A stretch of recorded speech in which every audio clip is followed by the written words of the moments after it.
മലയാളിക്ക് ഒരിക്കലും മറക്കാനാകാത്ത വേദനയാണ് കർണാടകത്തിലെ ഷിരൂരിൽ മണ്ണിടിച്ചിൽ കോഴിക്കോട് സ്വദേശിയായ അർജുൻ മരിച്ചത്.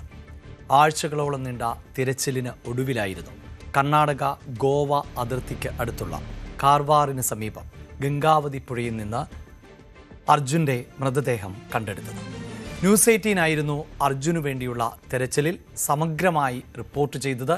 ന്യൂസ് 18 വാർത്തയെ തുടർന്നായിരുന്നു കർണാടകത്തിൻ്റെ കൂടി അടിയന്തരമായ ഇടപെടൽ അടക്കം ഉണ്ടായത്. അന്ന് നിരന്തരമായി ഞങ്ങളോട് സംസാരിച്ചിരുന്ന ഒരാളാണ് അർജുൻ അകപ്പെട്ട ലോറിയുടെ ഉടമയിൽ ഒരാളായ മനാഫ്. ലോറി കാണാതായ ദിവസം മുതൽ അർജുനെ കണ്ടെടുക്കുന്ന ദിവസം വരെ ഒപ്പം നിന്നുവെങ്കിലും പിന്നീട് ഉണ്ടായ അവഗണനകളും കുറ്റപ്പെടുത്തലുകളും വേദനിപ്പിച്ചതായി അപകടത്തിൽപ്പെട്ട ലോറിയുടെ ഉടമ മനാഫ് ഈ ദുരന്തത്തിൻ്റെ 2ാം വാർഷികത്തിൽ ന്യൂസ് 18 പറയുകയാണ്.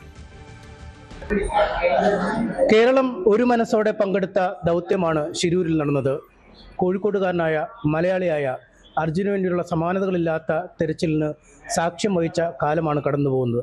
അർജുൻ്റെ ഓർമ്മകൾക്ക് 2 വയസ്സ് എത്തുമ്പോൾ നമുക്കൊപ്പം ലോറിക്കാരനായ മനാഫാണുള്ളത്. ഒരുപക്ഷെ അർജുന് വേണ്ടി ഏറ്റവും അധികം ആ ദിവസങ്ങളിൽ കഷ്ടപ്പെട്ട ആൾ കൂടി അദ്ദേഹമാവും. കേവലം ഒരു ലോറി നഷ്ടപ്പെട്ടതിനപ്പുറം തൻ്റെ സഹോദരനെ പോലെ കരുതുന്ന ഒരാൾക്ക് വേണ്ടിയുള്ള തെരച്ചിൽ, അതിനായാണ് അദ്ദേഹം മുൻകൈ എടുത്തത്. 2 വർഷമാവുന്നു അർജുൻ്റെ ഓർമ്മകൾക്ക്, അല്ലേ? എങ്ങനെ ഓർത്തെടുക്കാൻ കഴിയുന്നു അന്നത്തെ ആ ദിവസങ്ങൾ? വല്ലാത്തൊരു ദിവസമായിരുന്നു. 72 ദിവസം എന്ന് പറഞ്ഞാൽ ജീവിതത്തിൽ ഒരിക്കലും മറക്കാൻ പറ്റാത്ത ഒരു 72 ദിവസമാണ് കടന്നുപോയത്. ഇന്നും അർജുൻ ഓർക്കുന്നുണ്ടെങ്കിൽ ഞാൻ പലപ്പോഴും ആലോചിക്കലുണ്ട്. അതായത് വയനാട് ദുരന്തം നടന്ന് 400 ചില്ലാൻ ആളുകൾ മരണപ്പെട്ട് അവരിൽ എത്ര പേരുടെ പേരുകൾ നമ്മൾ ഓർക്കുന്നുണ്ട് എന്നുള്ളത് സംശയമാണ്. പക്ഷെ അർജുൻ എപ്പോഴും ആളുകൾ ഓർക്കുന്നുണ്ട്.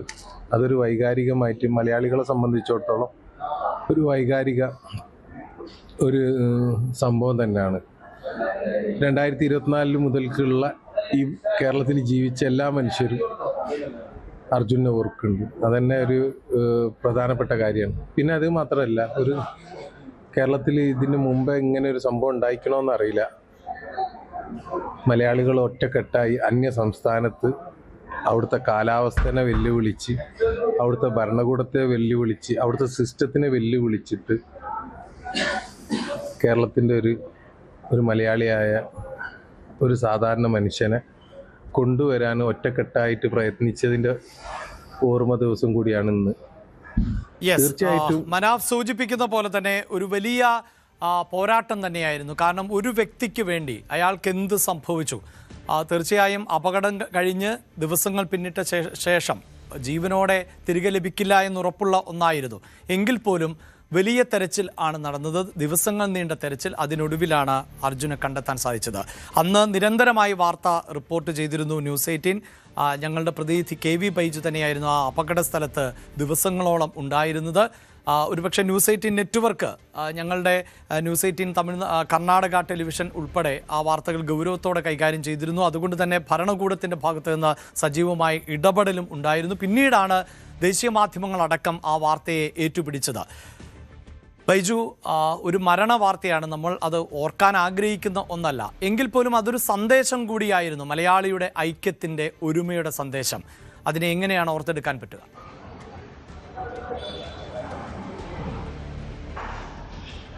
അഭിലാഷേ, രാജ്യം കണ്ട ഏറ്റവും വലിയ രക്ഷാദൗത്യങ്ങളിൽ ഒന്ന് എന്ന് ഷിരൂരിനെ പറയേണ്ടി വരും. അഭിലാഷ് സൂചിപ്പിച്ചതുപോലെ തന്നെ ആ രക്ഷാദൗത്യത്തിന്, അതായത് ജൂലൈ 16 മുതൽ സെപ്റ്റംബർ 23 വരെ തുടർച്ചയായ ദിവസങ്ങളിൽ അത് വാർത്ത റിപ്പോർട്ട് ചെയ്ത ഒരാളാണ് ഞാൻ. അതോടൊപ്പം ന്യൂസ് 18 നിരന്തരം ഈ വാർത്ത ഫോളോ ചെയ്തു. ഭരണകൂടത്തിൻ്റെ ഭാഗത്തു നിന്നും വന്ന വലിയ അവഗണന, അതെല്ലാം വലിയ പ്രതിസന്ധിയായിരുന്നു. കാലവർഷം, ശക്തമായ മഴ, അങ്ങനെ ആ ഒരു സമയം അത് വലിയൊരു രക്ഷാപ്രവർത്തനം എന്ന് പറയേണ്ടി വരും. അതായത് പുലർച്ചെ 8:15 ജൂലൈ 16 പുലർച്ചെ 8:15 അർജുൻ്റെ ലോറിയും അതോടൊപ്പം ആ സ്ഥലത്തുണ്ടായിരുന്ന ഒരു ചായക്കടയും ആ ചായക്കടയിലുണ്ടായിരുന്ന ആളുകളെല്ലാം തന്നെ ഈ പ്രകൃതി ദുരന്തത്തിൽ ഗംഗാവലി പുഴയിലേക്ക് പതിക്കുന്നത്. പിന്നീട് കണ്ടത് സൈന്യം പോലും രക്ഷാപ്രവർത്തനത്തിനെത്തുന്ന വലിയ രക്ഷാ ദൗത്യമാണ്. അർജുനെ കണ്ടെത്തുക എന്ന ഒരു ലക്ഷ്യത്തോടു കൂടി വലിയ തിരച്ചിൽ.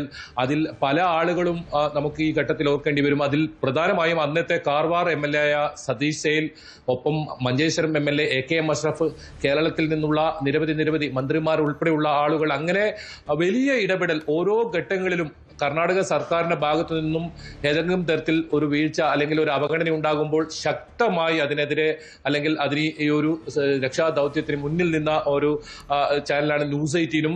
അഭിലാഷ് പറഞ്ഞതുപോലെ തന്നെ അതിന്റെ ഓരോ ഘട്ടങ്ങളിലും കുടുംബത്തോടൊപ്പം നിന്ന് അർജുനെ കണ്ടെത്തുക, അർജുന്റെ ലോറി കണ്ടെത്തുക എന്ന ഒരു ആവശ്യം അത് നിരന്തരം ഉന്നയിച്ചു കൊണ്ടുവരുന്നു. അങ്ങനെ മൂന്നാമത്തെ ഒരു ഘട്ടത്തിലാണ് സെപ്റ്റംബർ 23-ന് അർജുന്റെ ലോറി കണ്ടെത്തുന്നത്. വൈകിട്ട് 5 മണിയോടുകൂടിയാണ് ലോറി കണ്ടെത്തുന്നത്. അങ്ങനെ ആ ലോറിക്കകത്ത് അർജുന്റെ മൃതദേഹവും, ആ ലോറി താൻ ഏറ്റവും ഇഷ്ടപ്പെട്ട ആ ലോറിക്കകത്ത് അർജുന്റെ ആ ഗംഗാവലി പുഴയുടെ ആഴങ്ങളിൽ ഇത്രയും ദിവസം 72 ദിവസം ആ ലോറി നിന്നിട്ടും അർജുന്റെ മൃതദേഹം അങ്ങനെ ലഭിക്കുന്നു.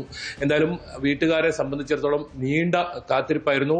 മലയാളികൾ ഒന്നടങ്കം ഈ ഒരു പ്രാർത്ഥനയോടുകൂടി ഓരോ ഘട്ടങ്ങളും ഇതിലെന്ത് സംഭവിക്കുന്നു, അർജുനെ കണ്ടെത്തുമോ എന്ന ചോദ്യം നിരന്തരം ഉയരുന്ന സാഹചര്യം. അങ്ങനെ സംഭവബഹുലമായ ഒരു രക്ഷാ ദൗത്യം എന്ന് പറയേണ്ടി വരും. അതിൽ നേരത്തെ സൂചിപ്പിച്ചതുപോലെ തന്നെ പ്രതികൂല കാലാവസ്ഥ ഉണ്ടായിരുന്നു. അപകടം നിറഞ്ഞ പ്രദേശത്ത് നിന്നും റിപ്പോർട്ട് ചെയ്യേണ്ട സാഹചര്യം ഉണ്ടായിരുന്നു. ഇപ്പോഴും ഒരു പക്ഷേ കഴിഞ്ഞ ഏതാനും മാസങ്ങൾക്ക് മുൻപ് അതുവഴി പോയപ്പോൾ ഇപ്പോഴും നമുക്ക് ആ പഴയ ഓർമ്മകൾ, അവിടെ ഇപ്പോഴും ആ ഭയപ്പെടുത്തുന്ന രീതിയിൽ തന്നെ ആ മല അല്ലെങ്കിൽ ആ ഒരു റോഡ് ഇപ്പോഴും ഉണ്ട്. അവിടെയെല്ലാം അപകട മുന്നറിയിപ്പ് സൂചനാ ബോർഡുകൾ സ്ഥാപിച്ചിട്ടുണ്ടെങ്കിലും ഇപ്പോഴും അപകടം നിറഞ്ഞ ഒരു പാതയാണ് ആ ദേശീയപാതയിലെ ആ ഒരു ഇപ്പോൾ ആ സ്ഥലം. ഒരുപാട് ആളുകൾ ഇപ്പോഴും അതുവഴി യാത്ര ചെയ്യുന്നവർ ആ ഗംഗാവലി പുഴയുടെ തീരത്ത് അവിടെ നിൽക്കും. അവിടുന്ന് ആ ഒരു സ്ഥലം സന്ദർശിക്കുന്ന ഒരു സാഹചര്യം. അങ്ങനെ അത് ഇത്രത്തോളം വലിയ ഒരു മലയാളികളുടെ മനസ്സിന്റെ ആഴങ്ങളിലേക്ക് പതിച്ച ഒരു സംഭവം അർജുൻ ഓർമ്മയായിട്ട് 2 വർഷം ആകുന്നു. ആ ഒരു വേളയിലാണ് ഇത്തരത്തിലുള്ള ഒരു ഓർമ്മകളൊക്കെ വരുന്നത്. ഏതായാലും അഭിലാഷ് സൂചിപ്പിച്ചതുപോലെ തന്നെ ആ സ്ഥലം അല്ലെങ്കിൽ ആ ഒരു രക്ഷാദൗത്യത്തിന് പങ്കാളിയാവാൻ നമ്മളും ഉണ്ടായിരുന്നു. അതോടൊപ്പം ഈശ്വർ മൽപ്പയെ പോലുള്ള സാമൂഹ്യ പ്രവർത്തകർ, മനാഫിനെ പോലുള്ള ആളുകളൊക്കെ ഇതിൽ ഉണ്ടായിരുന്നു. ഒരുപാട് പ്രശ്നങ്ങൾ മനാഫിനെ സംബന്ധിച്ചിടത്തോളം 10ഓളം കേസുകൾ ആ സംഭവവുമായി ബന്ധപ്പെട്ട് ഇപ്പോഴും അദ്ദേഹത്തിന് ഉണ്ടെന്നാണ് മനസ്സിലാക്കാൻ സാധിക്കുന്നത്. അങ്ങനെ വലിയ പ്രതിസന്ധിയും പ്രതിരോധ ഇത്തരത്തിലുള്ള കാലാവസ്ഥയും ഒക്കെ അതിജീവിച്ചാണ് ഏറ്റവും ഒടുവിലായി സെപ്റ്റംബർ 23-ന് അർജുനെ കണ്ടെത്തുന്നത്. എന്തായാലും 2 വർഷം ആ ഓർമ്മകൾ പൂർത്തിയാകുന്നു. ഈ കുടുംബം ഇന്ന് വീട്ടിൽ തന്നെയാണ്. അവർ ഈ അടുത്താണ് ആ ഷിരൂരിലേക്ക് സന്ദർശിക്കുന്ന സാഹചര്യം ഉണ്ടായിരുന്നു. ഗംഗാവലി പുഴയുടെ ത്തേക്ക് കഴിഞ്ഞ ഏതാനും മാസങ്ങൾക്ക് അവർ പോയിരുന്നു. അവർക്കിപ്പോഴും അത് ഒരു മൃതദേഹം അല്ലെങ്കിൽ മൃതദേഹമെങ്കിലും ലഭിക്കണമെന്നൊരു ആവശ്യമായിരുന്നു അവർക്കുണ്ടായിരുന്നത്. അത് ഏതായാലും ആ രക്ഷാദൗത്യത്തിനൊടുവിൽ ഗോവയിൽ നിന്ന് കൊണ്ടുവന്ന ഡ്രഡ്ജർ അതുപയോഗിച്ചുള്ള തെരച്ചിലിൽ കണ്ടെത്തുന്ന സാഹചര്യമാണ് ഉണ്ടായത്. എന്തായാലും അർജുന്റെ ഓർമ്മകൾ അതിപ്പോഴും മനസ്സിൽ മായാതെ തന്നെ ഓരോ മലയാളികളുടെയും മനസ്സിൽ ഉണ്ടാവുമെന്ന കാര്യത്തിൽ സംശയമില്ല. അഭിലാഷ്, തീർച്ചയായും ബൈജു സൂചിപ്പിക്കുന്ന പോലെ തന്നെ 2 വർഷം പിന്നിടുകയാണ്. അന്ന് ആ അപകടത്തിൽ ആകെ മരണപ്പെട്ടത് 11 പേരാണ്. പക്ഷെ മണ്ണിടിച്ച് ദുരന്തമുണ്ടായി ഉടനെ രക്ഷാപ്രവർത്തനം നടത്തുകയും ഏതാനും മൃതദേഹങ്ങൾ ലഭിക്കുകയും ചെയ്തു. അതോടുകൂടി ഈ തെരച്ചിൽ നിർത്തിവെച്ച ഒരു പശ്ചാത്തലമുണ്ടായിരുന്നു. അപ്പോഴാണ് അപ്രതീക്ഷിതമായി മലയാളിയായ അർജുൻ അതിൽ പെട്ടുപോയിട്ടുണ്ട് എന്ന വിവരം ആ കുടുംബത്തിന് സ്ഥിരീകരിക്കാൻ സാധിച്ചത്. പിന്നീട് മലയാളികളുടെ ഒരു വലിയ കൂട്ടായ്മയുടെ വിജയം ആയിരുന്നു നമ്മൾ കണ്ടത്. നമ്മുടെ സംസ്ഥാനത്തല്ല ഈ അപകടമുണ്ടായത്, എന്നിരുന്നാൽ പോലും അത് മലയാളികളുടെ ഒരു പൊതുവികാരമായി മാറി. പിന്നീട് അർജുനു വേണ്ടിയുള്ള തെരച്ചിൽ ആയിരുന്നു. പലതരത്തിൽ തെരച്ചിലുകൾ തടസ്സപ്പെട്ടിരുന്നു. പിന്നീട് കൂടുതൽ വിദഗ്ധ സംഘം എത്തി, മുങ്ങൽ വിദഗ്ധർ എത്തി. അങ്ങനെ എല്ലാവരുടെയും സഹകരണത്തോടു കൂടി നടത്തിയ തെരച്ചിലിൽ അപ്രതീക്ഷിതമായി മറ്റു ചില മൃതദേഹങ്ങൾ കൂടി കണ്ടെത്തുകയുണ്ടായി എന്നതാണ് അതിൽ ചേർത്ത് വെക്കേണ്ടതായി വരുന്നത്. പിന്നീട് ചില വിവാദങ്ങൾ ഒക്കെ ഉണ്ടായി എങ്കിൽ പോലും ഇപ്പോഴും, അതായത് മറ്റൊരു ദുരന്ത പശ്ചാത്തലം, കള്ളാടിയിൽ മറ്റൊരു മണ്ണിടിച്ചിൽ ഉണ്ടാകുന്നു. അവിടെ ഇതര സംസ്ഥാനത്ത് നിന്ന് ഉള്ളവർ ആണ് മണ്ണിനടിയിൽപ്പെട്ടു പോയവർ. എങ്കിൽ പോലും ആ മൃതദേഹങ്ങൾ കണ്ടെത്തുന്നതിന് വേണ്ടി രാവും പകലും ഇല്ലാതെ പ്രവർത്തിച്ചുകൊണ്ട് രക്ഷാപ്രവർത്തനം തുടർന്നിരുന്നു എന്നുള്ളതാണ്. അങ്ങനെ എല്ലാ മൃതദേഹങ്ങളും കണ്ടെടുക്കാൻ ദിവസങ്ങൾക്കുള്ളിൽ നമുക്ക് സാധിച്ചിരുന്നു എന്നതുകൂടിയാണ് ഈ ഘട്ടത്തിൽ ഓർമ്മിപ്പിച്ച് പോകേണ്ടത്. കൂടുതൽ വാർത്തകൾക്ക് news 18 Keralam YouTube channel subscribe ചെയ്യുക.